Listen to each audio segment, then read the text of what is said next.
balik adventure tayo. Makaulam lamang sariwang isda. Hanap tayong isdang mapana. Uy, buwi naman oh. Tunong kagad, pang ulam. Solo dive lang ako ngayon at yung mga kasama ko nagtatabas. Saglit lang akong mamamana at para bukas may pang ulam. Mailap itong tunong, ayaw magpalapit. Matagal-tagal ako hindi nakapaglaot. Mula nang pumunta ako ng Real Quezon, ngayon pala ako nakakapagsisid. Sige pahabol itong tunong na ito. Saan kaya ito pupunta? Baka ito may kasamahan. Susundan ko na lang. Yari ka sa akin. Wala ka nang kawala. Lagata ka dyan. Pang-ulam na ito. Salamat ulit, Lord. Makatikim naman tayo ng sariling huli at sariwang isda. Dito na ako sa parting malapit. Wala akong kasama na ito. Danggit bahura or guntingan.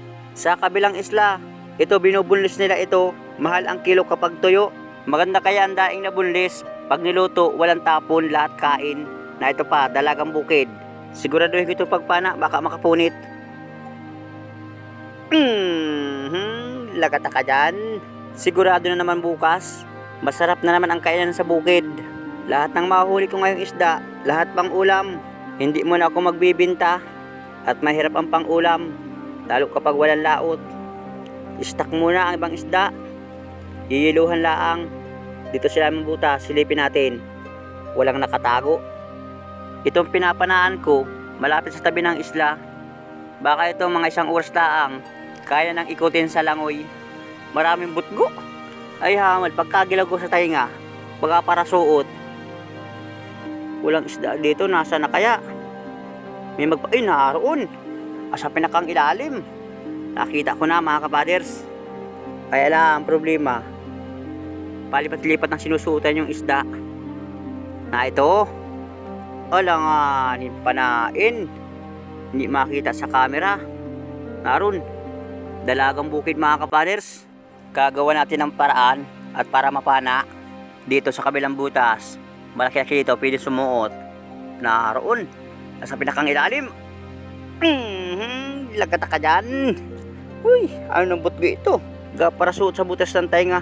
Pagkagilaw go pa naman, abante tayo sa unahan. Naroon, lapu-lapu. Baraka, nagbago ng pisto. Lagata ka dyan. Makakakain tayo bukas ng first class na isda. Sweet and sour, masarap luto dito. Salamat Lord na marami sa panibagong biyaya ngayon. Kahit solo dive lang tayo. Yung bangka ako nakaangklalaang, walang bantay. Pero may signal light at para hindi mabangga ng kapwa bangka na ito lapu-lapu. Gitik. Nadaluhan yung lapu-lapu. Sibungin orla na. Sweet and sour na naman. Sigurado ka? Tuwa ang magkatabas bukas. Sariwang isda, first class pa. Sigurado bukas ang kain ni Kadebs Rico at saka ni Boy Tagilid. Hindi ko sila nakasama dahil pagod sa pagtabas. Kaya ako muna lumaot mag-isa. Nandito may nakatago. Lapu-lapu din mga kapaders. Liglig or kauser. Maganda ang panain dito. Mga bagong tabilaang natin dito sa malapit sa isla. Bigyan tsaga-tsagaan ko muna. Kapag dito ay mga bagong tabi ang isda, mga isang oras sa sisid, sigurado ang pang-ulam, hindi mabibigo. Na ito pa. Taligbago. Ang isdang masarap pinirito. Pero may isang bagay ito. Pag nakatinik naman, talagang sigurado, burbos kay ang singit.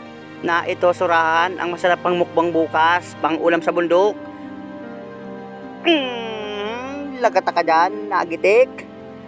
Salamat Lord. Makaihaw naman tayo bukas ng sariwang isda. Kulang-kulang 1 kilohan na sa estimate ko. Itong surahan, baka meron pang kasama. Hanapan ko, baka meron laang. At para madalawahan, at para bukas maraming ulam. Na ito pa. Lagata ka din dyan. Manitis or sarmulete. Masarap itong sinigang. Iniihaw ko lang ito. Ito yung isang di nagpaparalaki. Ayos na aking huli. Na-estimate ko at nakikita ko mga kapaders. Sigurado ang pang-ulam bukas. Uy, bibiya. Ay makakatikim tayo ng bibiya. Sunggitin ko muna para umatras. Ayaw mga kapaders. Papanayin ko na ito. Lagata ka dyan. Yun lang. Nakabunot. Hindi pa ako nakapagdala ng isang guwantes. Kahit yung isang kamay ko, walang guwantes. Dito, ay, nako po. Matapas pa tayo, ay hamal yan. Buhay pa palan. Nagpaparaikot, hirap mahawakan. Yon, nahawakan ko din. Hirap talaga kapag walang guwantes.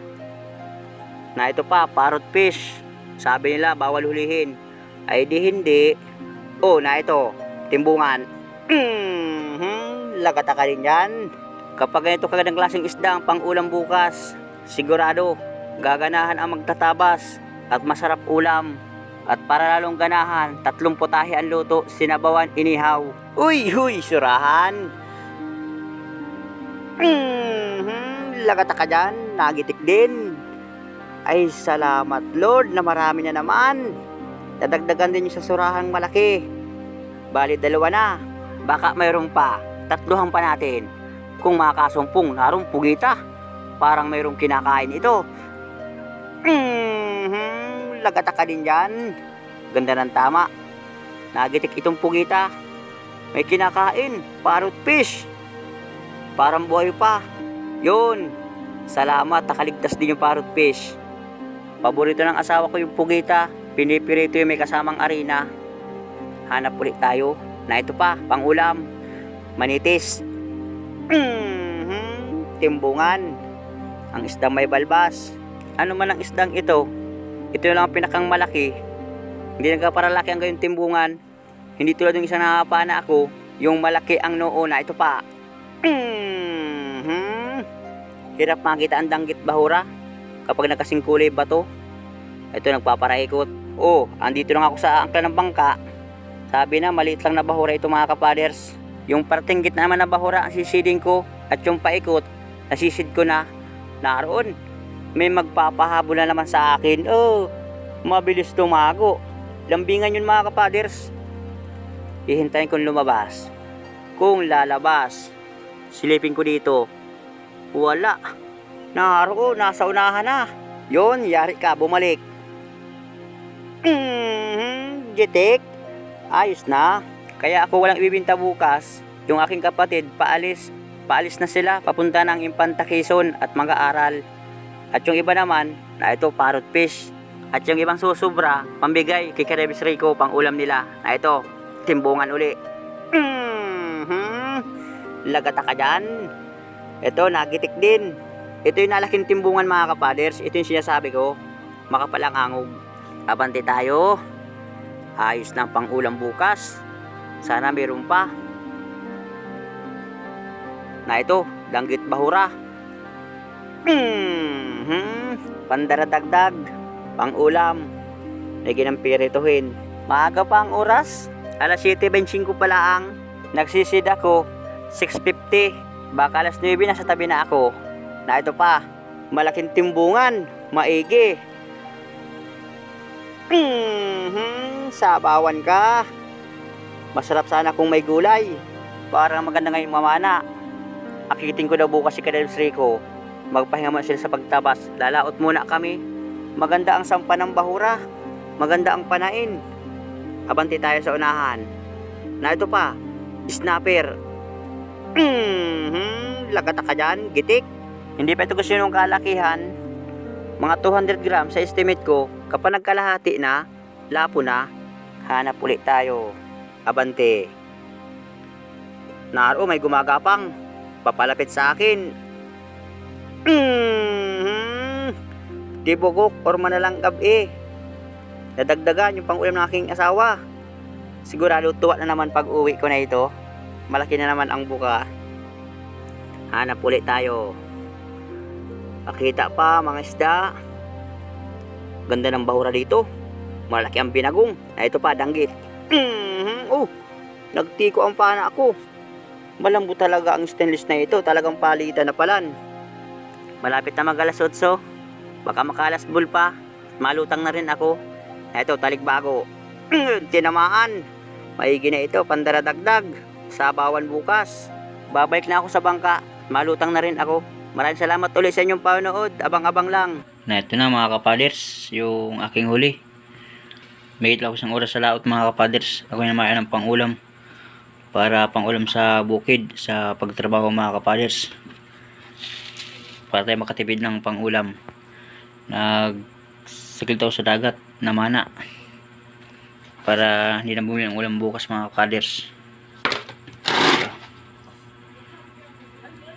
Sa itong sabawan, ayos na ito. Ito danggit bahura.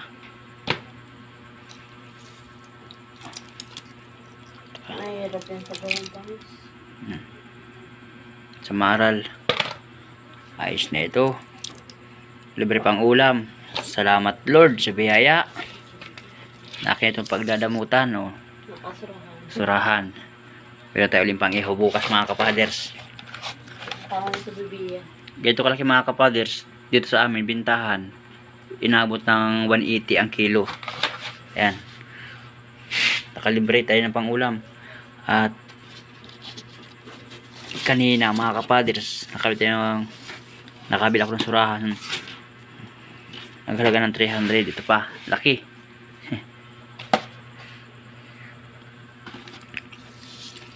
Ito.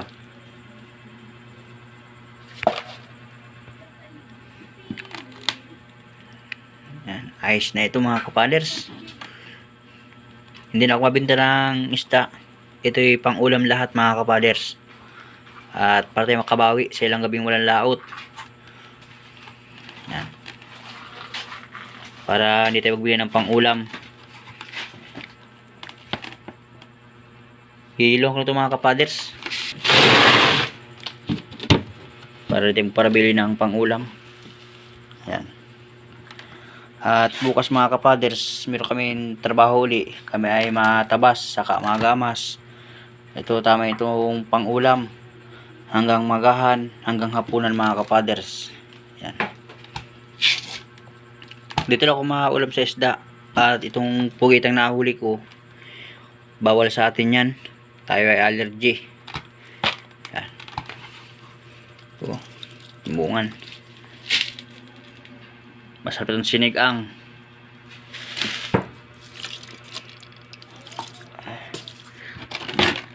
Dalahin sa bukid bukas.